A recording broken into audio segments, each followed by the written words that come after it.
Hi, our book club presentation is on the Dreamkeepers, Successful Teachers of African American Children.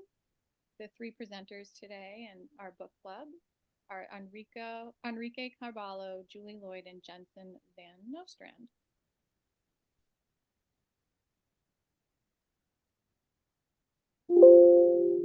The Dreamkeepers was written by Gloria Ladson Billings, and this book is based on Ladson Billings' study of successful teachers of African American students from 1988 to 1991.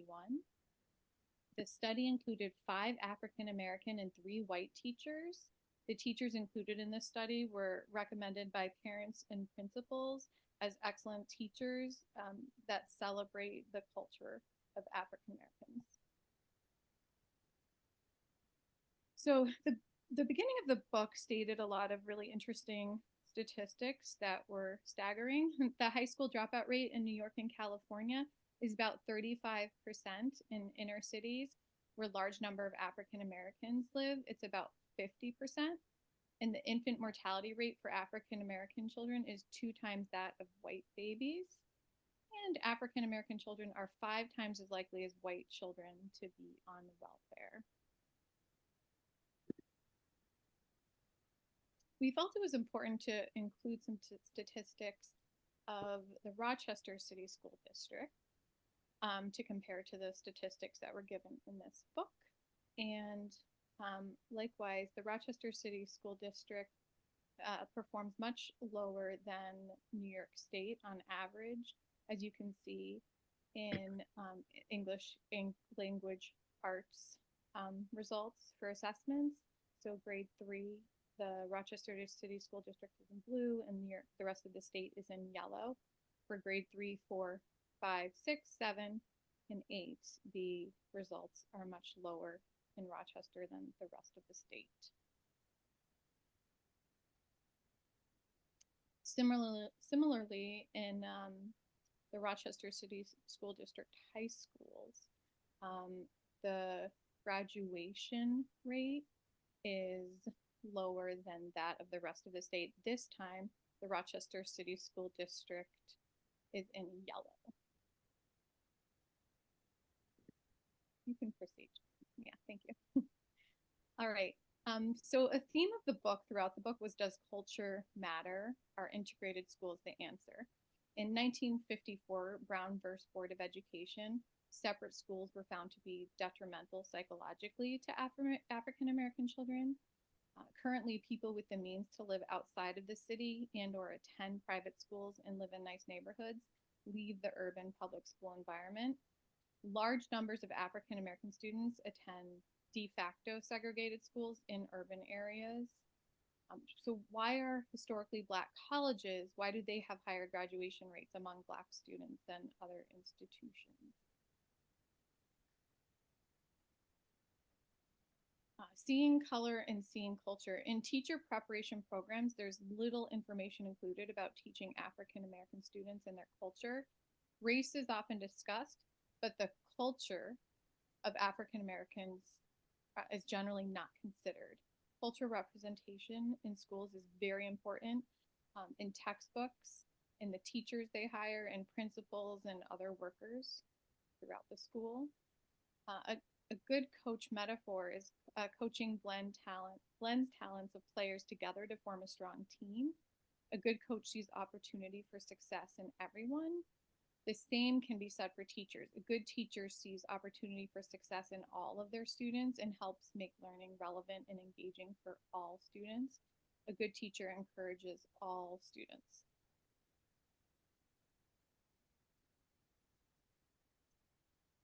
So in this book, there were 3 different styles of programs that have been effective teaching African American students.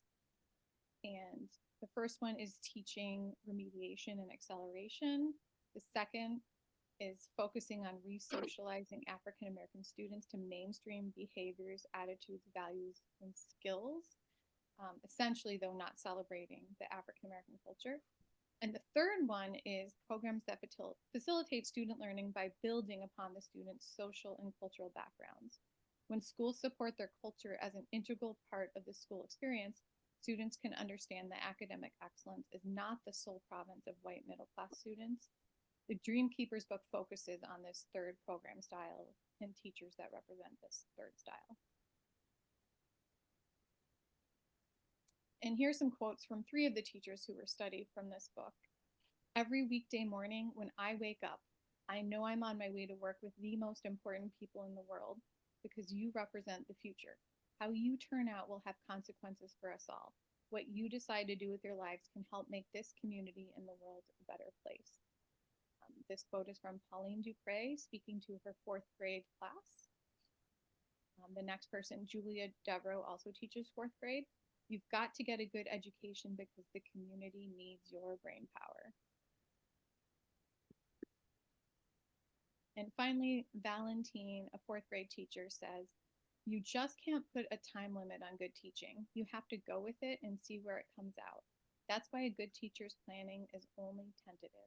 You can write all the behavioral objectives you want. When the dynamic of a good class gets rolling, you can't know where you're going to end up. You just have to trust that the learning has been worth it and that the kids have gotten something out of it.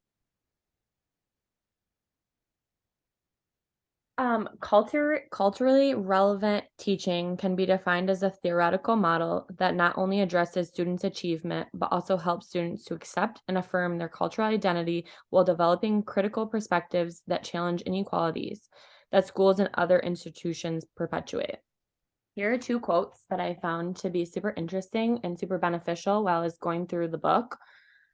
Lanston Billing defined culturally relevant pedagogy or cultural relevant teaching as a theoretical model that not only addresses students' achievement, but also helps students affect and affirm their cultural identity while developing critical perspectives that challenge inequalities that schools and other institutions perpetuate. And cultural relevant teaching is a way to empower students intellectually, socially, emotionally, and politically by using cultural reference to impart knowledge, skills, and attitudes.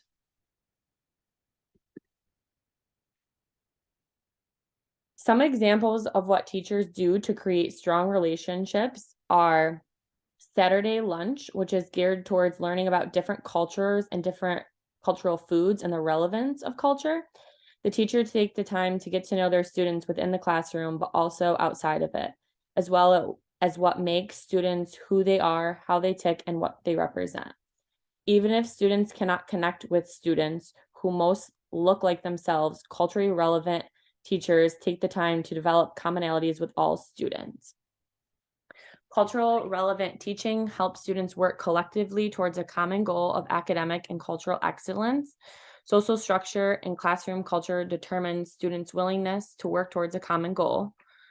Student-teacher relationships cannot be created without teachers getting to know their students, as students are race, class, and gendered individuals.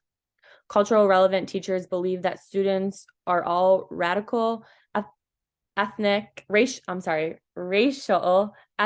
and cultural backgrounds can achieve academically. And teachers should focus on social relationships and how they can extend those relationships beyond the classroom. So here are some of the examples that student or teachers can get to know their students and connect with their students outside of the school walls. Saturday lunch, Sunday school, Girl Scouts, fancy place settings during school lunches, which is considered like a lunch bunch, personal birthday cards, posters of superheroes in classrooms, camping trips at the beginning of the year to foster teamwork and community. Teachers help students, which help understand that they care about their own achievements, but also their classmates. A few standout quotes that I found were, when one of us do well, we all do well. When one of us fail, we all fail. My teacher knew me as a student and as a person. I don't like this class, but I like the teacher. She listens to us, she respects us, she lets us express our opinions. She looks at us in the eye when she talks, she smiles at us, she speaks to us in the cafeteria. One student example from the book that I really liked was there was a 30-year teacher, a kindergarten teacher, Mrs. Cook, and she really focuses on developmental needs of students. There was a student in her classroom named Matthew. He works fairly quickly, finishes, but can't remain still or sit still. He gets up and, in her words, causes chaos.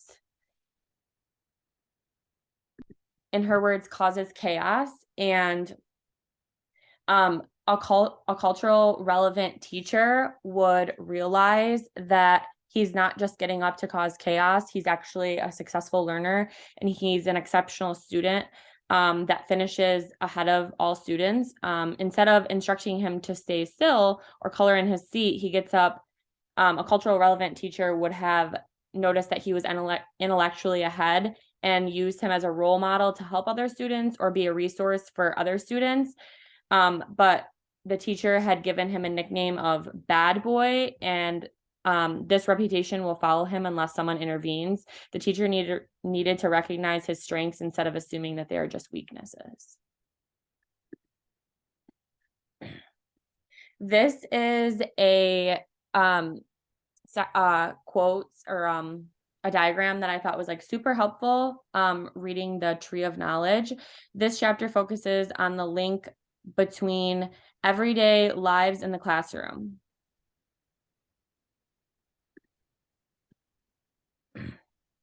There were 3 standout teachers that explained what they do to promote student relationships and knowledge in their classroom. Patricia Hillard, students picked out a song that was popular in the current day, and they used their knowledge of language to translate and break down the song so it was easier for people to understand. Anne Lewis, when in history class, Egyptians were started to be talked about, she asked her students if she believed that Egyptians were Black. They dove deeper into research, and research took place for about 2.5 months, and they found factual information. And Gertrude Winston, students made a quilt with the help of classroom parents. She focused on making connections between quilting and the kind of crafts that African slaves brought with them to this country. And teachers find ways to include Black history in their classroom. Cultural relevant teaching is a way to empower students to achieve academic success while also developing a critical consciousness of their social realities. Critical relevant teaching is crucial for the success of African American students, and I will extend and go beyond to every minority student in the US who often face challenges in the school due to racism and other forms of oppression. There's some examples of culturally relevant teaching within different styles of teaching mentioned in the book. For example, when students are treated as competent, it's the fact that assuming competence, they're likely to demonstrate competence.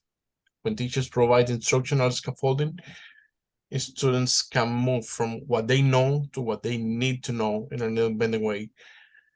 That brings us to a focus on the classroom must be instructional, always in the proximal developmental zone.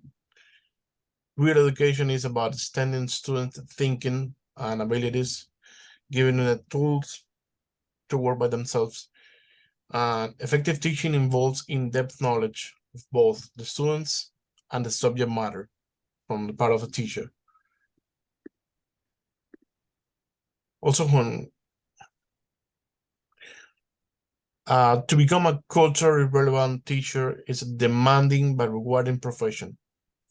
It requires teachers to be highly skilled, knowledgeable of the cultures they are teaching, and committed to do so. It also requires them to be willing to be able to challenge the status quo and to work for social justice. Cultural relevant teachers is also essential for the success of minority students, as I said before. It's not just essential, but it's the best way to help these children achieve their dreams and to become productive members of society. There's a quote to making dreams into reality.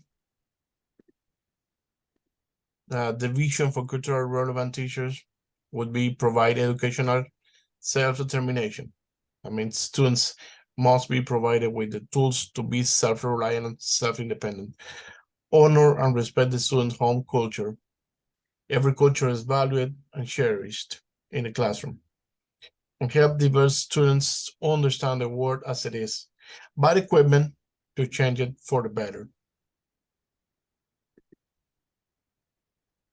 As a closing for this presentation, I want to mention a quote from Langston Hughes.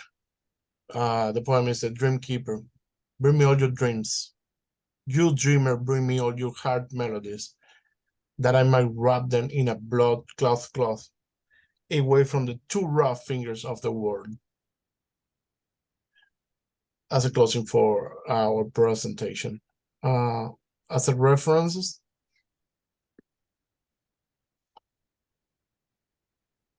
we have the Dreamkeepers, Successful Teachers.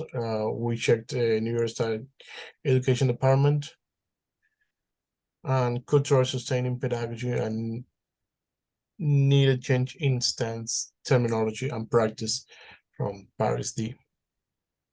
I think this is all. Thank you all for listening.